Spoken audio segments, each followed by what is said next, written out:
This film is current to 12:12 p.m. UTC on July 22nd. The United States says it has completed an 11th consecutive night of renewed strikes inside Iran.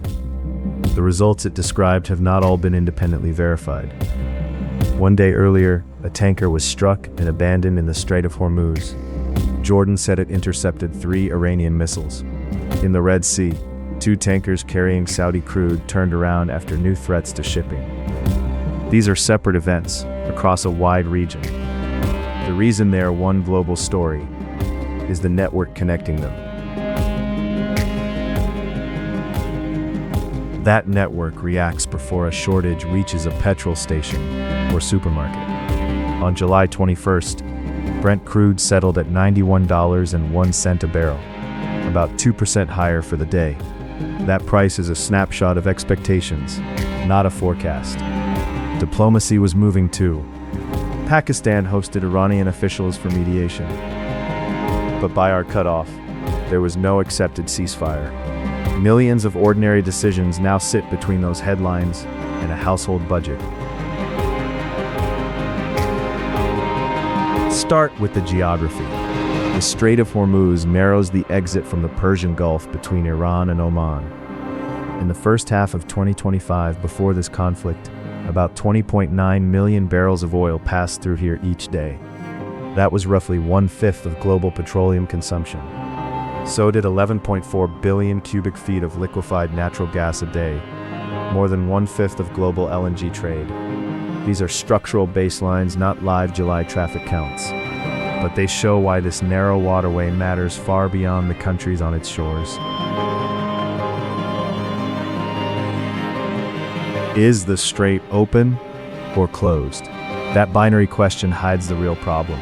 A channel can remain physically passable, while normal commerce becomes dangerously unreliable. As of July 21st, the International Maritime Organization listed 61 confirmed maritime incidents in the wider crisis and 17 seafarer deaths. Those incidents do not all have the same cause, and they cannot all be attributed to one side. For a ship's master, however, mines, attacks, routing disputes, exhausted crews, and uncertain protection converge into one practical question. Is this voyage safe enough to begin? The next images are United States Coast Guard file footage from a verification boarding in the Gulf of Oman on July 16th. Watch how much of maritime security is human, close-range work.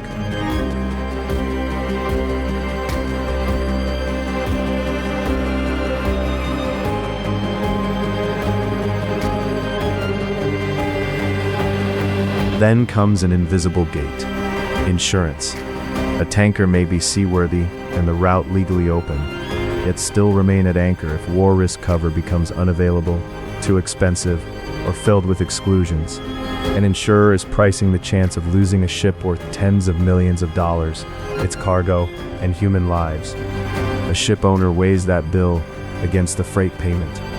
A crew weighs something no spreadsheet can price, so risk can slow trade without a formal blockade, one contract and one decision at a time. There are ways around Hormuz, but not enough of them. Saudi Arabia and the United Arab Emirates have pipelines able to bypass the strait. Together, their estimated capacity is about 4.7 million barrels a day, far below ordinary Hormuz flows. And every bypass ends at another terminal, another sea lane, another insurance decision. Saudi exports shifted toward the Red Sea. Then the 2 tankers turned back there too. A backup route reduces one vulnerability, but can concentrate pressure somewhere else. Oil is not one identical stream. In June, Gulf exports, including bypass routes, recovered to an estimated 16.1 million barrels a day from a pre-war average of 24 million. But refined fuels and liquefied petroleum gas remained below half their previous export level.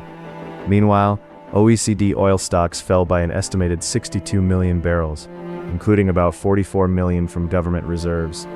Buffers can soften a shock. Using them also leaves less room for the next one, and a refinery, pipeline, port, and tanker fleet cannot be restarted like a light switch. Who is most exposed? In 2025, 89% of the crude and condensate crossing Hormuz went to Asia. China, India, Japan, and South Korea were the largest destinations. The United States directly received an amount equal to only about 2% of its petroleum consumption. Yet American drivers are not isolated. Oil cargoes compete in a global market. If Asian buyers bid for replacement barrels, prices can rise elsewhere. Refineries then compete for different grades of crude, ships travel farther, and freight costs spread through diesel, aviation, and delivery networks. The second clock belongs to gas, fertilizer, and food. More than 1/5 of global LNG trade normally crosses Hormuz. Roughly 1/3 of internationally traded fertilizer exports does too. A delayed cargo does not make tomorrow's bread expensive by magic. The chain is slower. A farmer faces a higher price, changes an application, or misses a seasonal window. A later harvest is smaller. A food importer pays more. Inventories, alternative suppliers, subsidies, weather, and exchange rates can interrupt that chain, but the crop calendar cannot negotiate with a shipping schedule.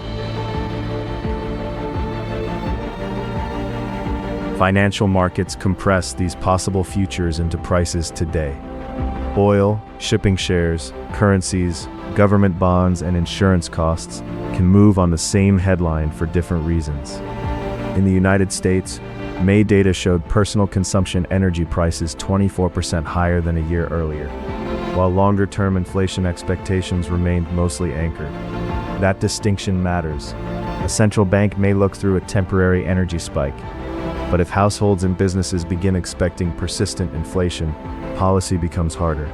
Fight prices with higher rates or protect a slowing economy. Either choice can reach mortgages, investment, and jobs. Military deterrence contains the same tension. One view says escorts, patrols, air defense, and mine clearance can reassure crews, punish attacks, and keep shipping moving. Another says dense deployments, rapid retaliation, and uncertain attribution create more chances for miscalculation. Both mechanisms can be true at once. An action intended to prevent the next attack may also convince an opponent that escalation is coming. The question is not whether force is always stabilizing or always destabilizing. It is which signals each side thinks it is sending, and which signals the others actually receive.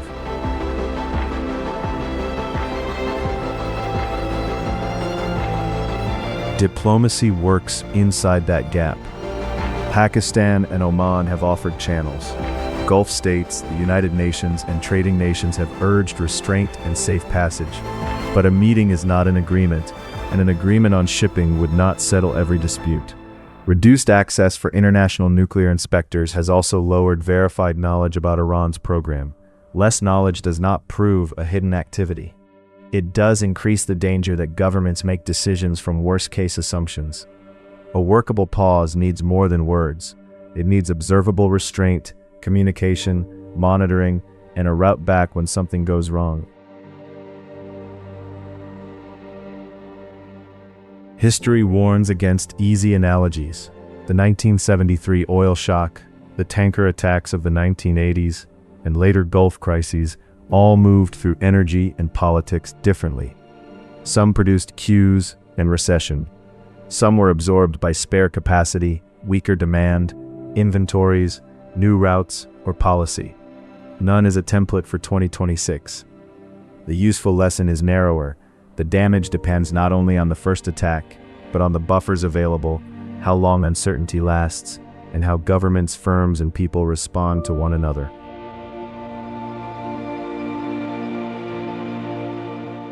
Over the coming days, one possible path is unstable containment. Intermittent transits, high insurance costs, limited retaliation, and diplomacy continuing in parallel. Evidence for that path would be verified ship movements without fresh crew casualties, more predictable security procedures, and attacks becoming less frequent. It would weaken quickly if mines, strikes, or new threats spread across both Hormuz and the Red Sea. This is not a prediction, it is a set of things to watch.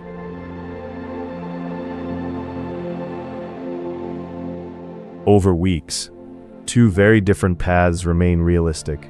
Renewed corridor disruption could drain inventories, reduce available tankers, raise freight costs, and force governments into larger reserve releases. Or a negotiated reopening could begin slowly, with mine clearance, verified routes, crew guarantees, and insurers returning in stages. A signed statement alone would not prove recovery. Actual vessel movements and insurance terms would. And a reopened strait could still leave product shortages and delayed cargoes working through the system for weeks.